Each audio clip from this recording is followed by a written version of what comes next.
네, 반갑습니다. 두 번째 강의 시작해 보도록 하겠습니다. 네, 대만 진출에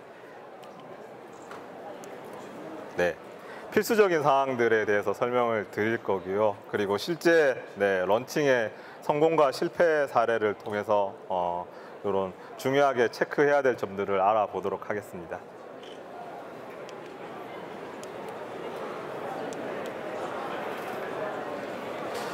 네, 저희가 개발사분들에게 조언을 해드리려고 하는 첫 번째는 해외 전략과 계획에 대해서 좀 명확하게 좀 규정을 했으면 한다는 점입니다.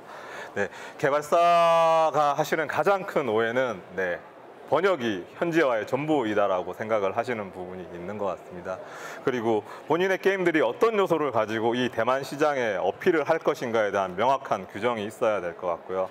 그리고 대만 현지화에서 요구하는 아이템이나 컨텐츠 이런 것들을 즉시 답할 수 있는 그런 개발의 여력이 있으신지에 대해서도 확인이 필요할 것 같습니다.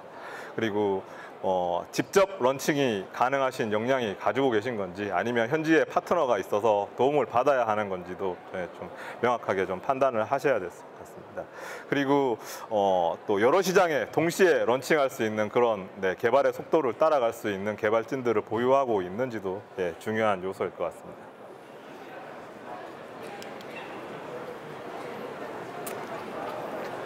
네, 현지화에 대한 고민들은 대부분 개발의 후반기에 진행을 하게 되는데요. 이런 코드들이 번역하기가 어떤 상태인지도 굉장히 중요한 요소일 것 같습니다. 언어를 추가하는 데 있어가지고 일정상의 아니면 기술상의 문제가 없는지를 사전에 점검을 하셔야 될 것 같고요. 그리고 이 문자열, 기호나 시간, 날짜 같은 것들, 문자 이외의 것들에 대한 현지화들도 나중에 런칭 이후에 문제가 많이 발생을 하기 때문에 이 부분에 있어서도 사전에 좀 고려가 필요할 것으로 생각이 됩니다.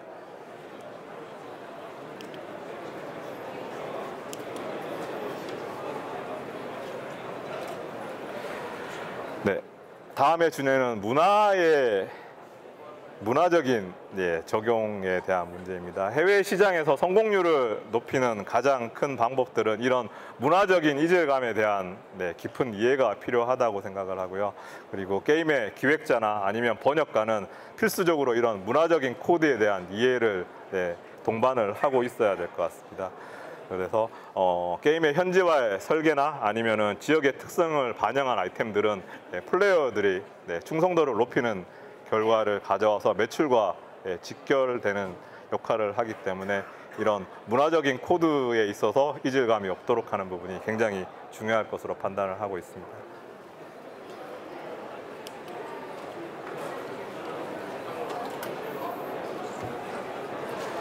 다음에 살펴볼 부분들은 해외 퍼블리셔에 대한 평가입니다.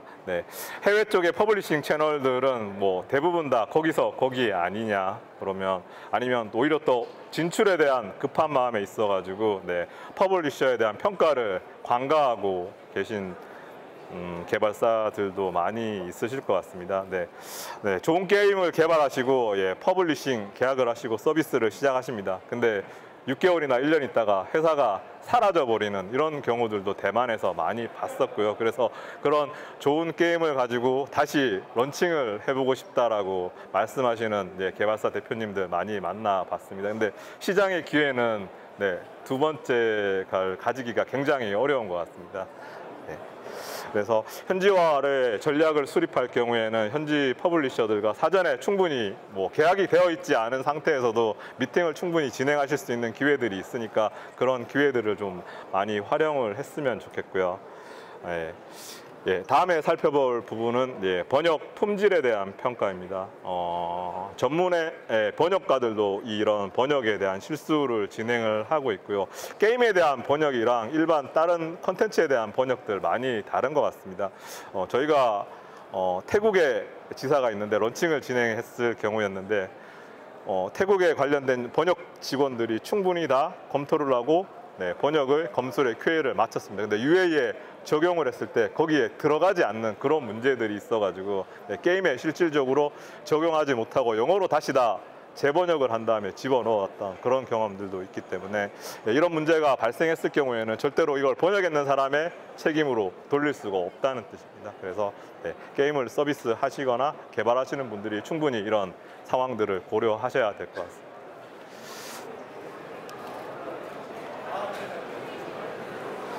네. 다음은 빌링 전략에 대한 문제입니다.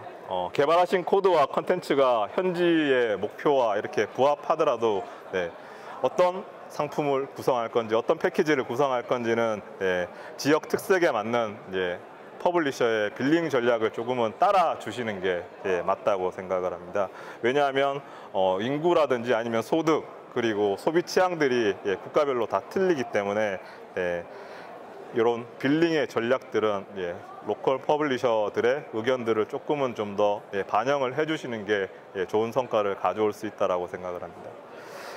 다음으로 점검을 해봐야 될 부분들은 런칭 전에 있는 단말기들의 테스트입니다. 현지 파트너가 얼마나 많은 종류의 현지 단말기들을 가지고 테스트를 할 수 있는지를 사전에 꼭 평가해 보시고 테스트 해보기를 권장을 드립니다.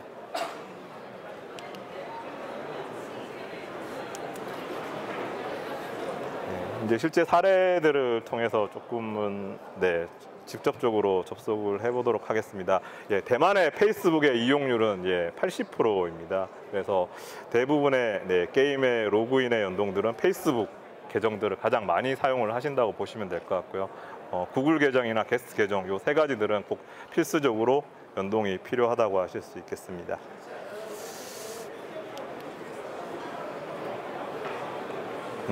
페이스북의 팬페이지입니다. 이렇게 80%나 되는 모바일 유저들이 페이스북을 사용을 하게 됨으로써 런칭하는 대부분의 게임들이 페이스북 팬페이지를 개설을 하고 있습니다. 그리고 이 페이스북 팬페이지에 전담 운용하는 인력들도 배치를 하고 있는데요. 게임의 유저들은 이 이벤트에 대한 업데이트 내용이나 아니면 공지사항들을 대부분 이 팬페이지를 통해서 확인을 하고 있고요. 그리고 페이스북 메신저를 통해 가지고 서비스의 불만 사항들을 직접적으로 물어보기도 하는 그런 유저들이 대만은 상당히 많은 걸로 파악이 되고 있습니다.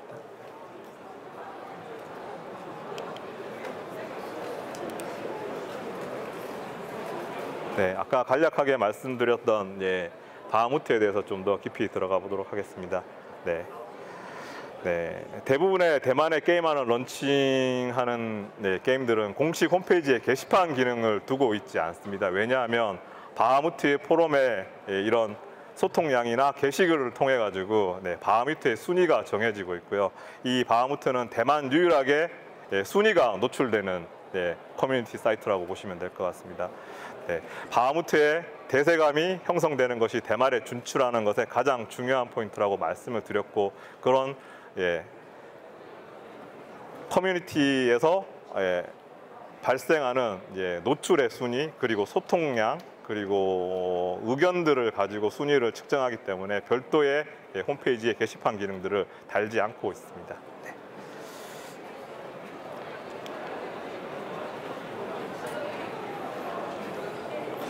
사적 예약 이벤트는 대만에서 런칭하는 대부분의 게임들도 한국과 유사하게 진행을 하고 있는데요. 실제 전환율에 대한 기대보다는 사전에 기대감을 높이는 그런 목적으로 많이 사용을 하신다고 보시면 될 것 같습니다.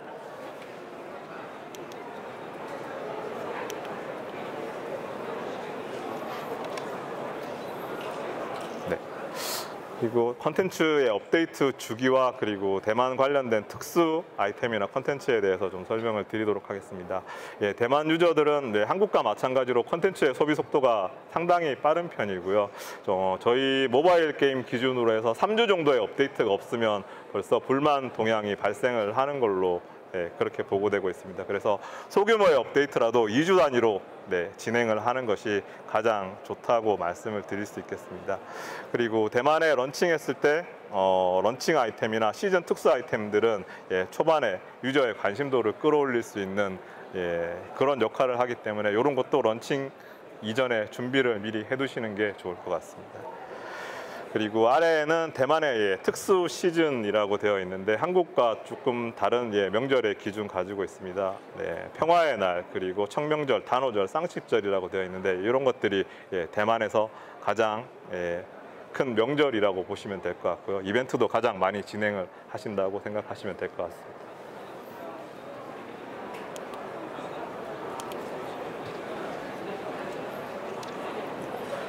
네, 모바일 디바이스의 호환성 체크입니다. 네, 오포, 샤오미 그리고 HTC 같은 브랜드들은 한국에서는 상당히 사용률이 떨어지지만 대만은 현지인들은 정말 많이 사용을 하는 브랜드이고요. 그리고 이 브랜드에서 호환성 그리고 게임 테스트들이 필수적으로 진행되어야 할 것 같습니다. 그리고 게임의 권장 다운로드 사양이 높다고 하면은 저사양 기기들의 다운로드의 가능 여부들을 미리 사전에 좀 고민을 하셔야 될 것 같습니다. 그래서 다운로드가 가능해서 유저의 폭을 일단은 넓게 가져갈 것인지 아니면은 이 크래시율을 낮추는 것이 더 우리 게임에 더 효율적인지에 대한 고민을 미리 사전에 한번 해보시는 게 좋을 것 같습니다.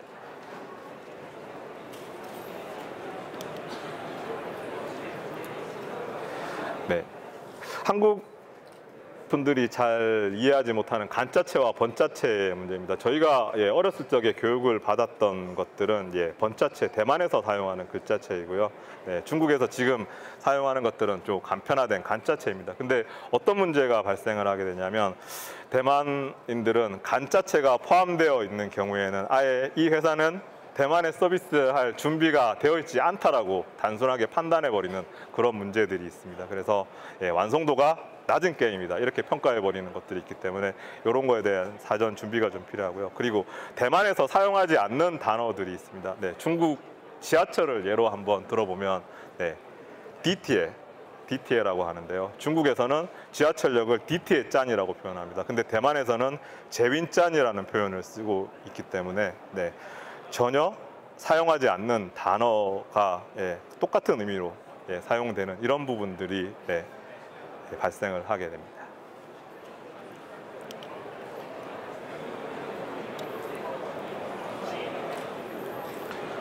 네, 대만의 인증제도는 아까 전에 등록만 하면은 가능을 하다라고 말씀을 드렸고요. 하지만 이 등록에도 사실은 숨겨진 함정이 있습니다. 게임의 유저들이 이 게임의 콘텐츠 내용 자체가 이 등급에 맞지 않다라고 제소를 할 경우에는 게임 서비스가 중단이 되어버리거나 그에 대한 소명을 하기 위해서 그 소명의 절차가 완료될 때까지 일단은 중지해버리는 이런 함정들이 있기 때문에 이 부분도 좀 조심을 하셔야 될 것 같고요.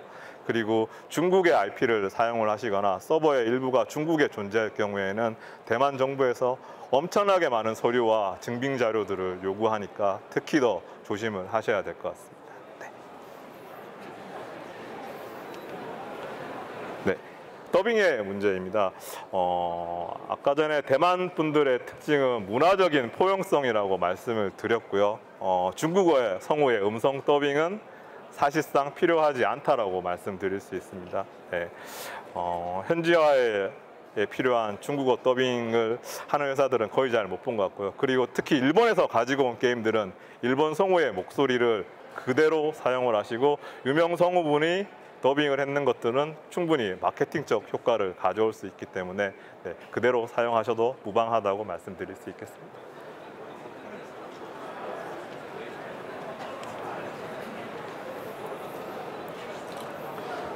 네.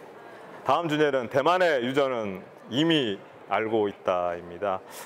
다른 국가에서 기 오픈된 컨텐츠로 티칭을 하는 거는 거의 의미가 없다라고 말씀을 드리고 싶고요. 그리고 특히 타 국가보다 더 고가나 동일한 아이템이 효율이 떨어지는 그런 걸로 판매할 경우에는 강력한 부정 동향이 게시판을 뒤덮을 수 있습니다. 그리고 한국의 업데이트 일주일 이내에 중문의 패치 노트가 바하무트 게시판에 공유가 되고요. 그리고 가격, 그다음에 업데이트 내용, 한국에서 어떤 평가를 받았는지에 대해서도 대만의 유저들은 이미 다 알고 있다라고 보시면 되겠습니다.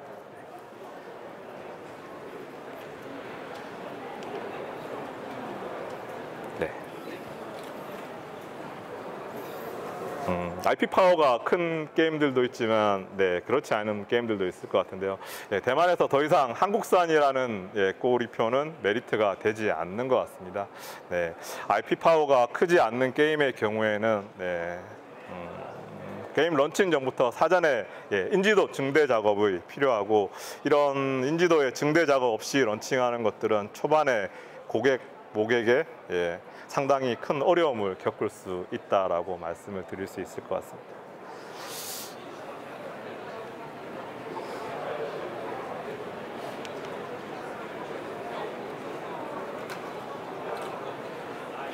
네. 오프라인 광고입니다. 오프라인 광고의 단가는 한국에 대비해서 상당히 저렴한 단가표를 보실 수 있을 것 같아요. 제안을 받으시면 이렇게 저렴하게 할 수 있을까? 저희가 경험해 보기로는 대만 전체의 시내에서 운행하는 버스 400대 가량을 랩핑하는 비용이 1억 5천만 원 선. 그래서 대세감을 뿌리는 데는 아주 효과적으로 할 수 있지만 성과 측정이 약간 불분명한 그런 문제들이 있고요. 진행 전에 사실은 꼼꼼히 확인을 하셔야 될 것 같습니다. 그리고 대만에 정말 많은 편의점들이 있습니다. 그 편의점이 대만 생활의 중심이고, 거기에서 게임의 포인트 카드를 사거나 심지어는 세금을 내는 것까지 가능한, 그렇게 되어 있는데요. 그리고 이 편의점에는 큰 TV로 광고를 송출해주는 그런 장비들이 있습니다. 그런데 노출량은 상당히 많지만 실질적으로 그거를 편의점에 가서 쳐다보는 사람은 없다는 거죠. 그래서 퍼블리싱셔가 제안하는 이런 종류의 노출들은 별로 큰 효과가 없다라고 보시면 될 것 같습니다. 그리고 대만의 TV의 채널들은 한국과 달리 공중파들은 전혀 대만 분들은 보시지 않고요. 케이블 TV를 보시고 있습니다. 근데 이 채널들이 정말 많이 세분화되어 있고, 그 채널별에서 제공해 주시는 시청률을 가지고 단순히 마케팅을 배분을 한다는 것도 별로 큰 의미가 없는 걸로 그렇게 판단을 하고 있습니다.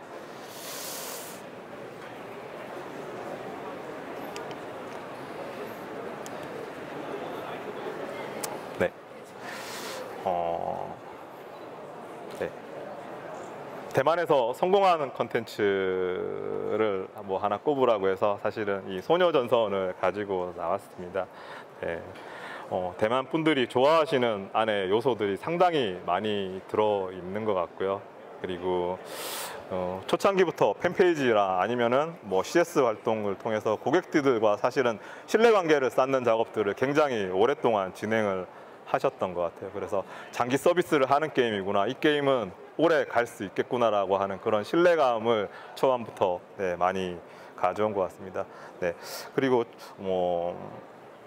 고객의 유저의 불만 사항들이 초반에 조금 있었는데요. 대만의 유저들은 인게임에, 그러니까 네트워크의 딜레이가 아니고 게임상의 딜레이로 불편을 겪는 것들에 대한 굉장한 불편을 많이 호소를 많이 하시는 편이라서, 이런 부분들을 잘 극복하시고 대만 런칭에 크게 성공하신 사례라고 제가 소개해 드리고 싶어서 가지고 나왔습니다.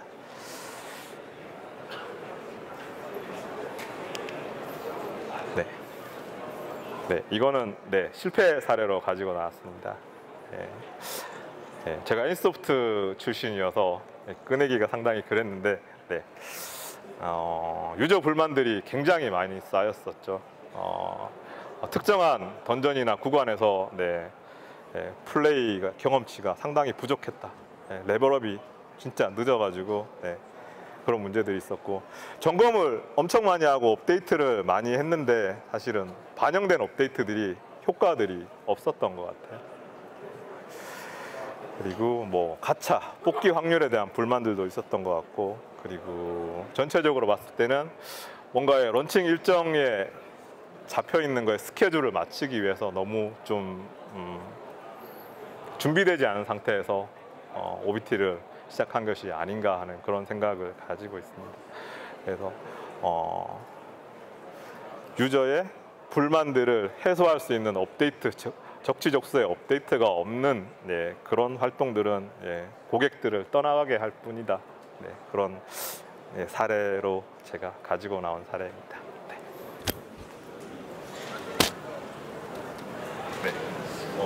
1부, 2부 통해서 대만 시장과 대만 유저들에 대해서 말씀을 드렸는데요. 좀 대만에 대해서 조금 이해가 넓혀지는 시간이 되셨기를 바랍니다. 그리고 대만 시장과 관련된 진출 문의는 네, 저희한테 이메일이나 다른 방법으로 문의해 주시면 될 것 같습니다. 네. 잘 들어주셔서 감사합니다. 네.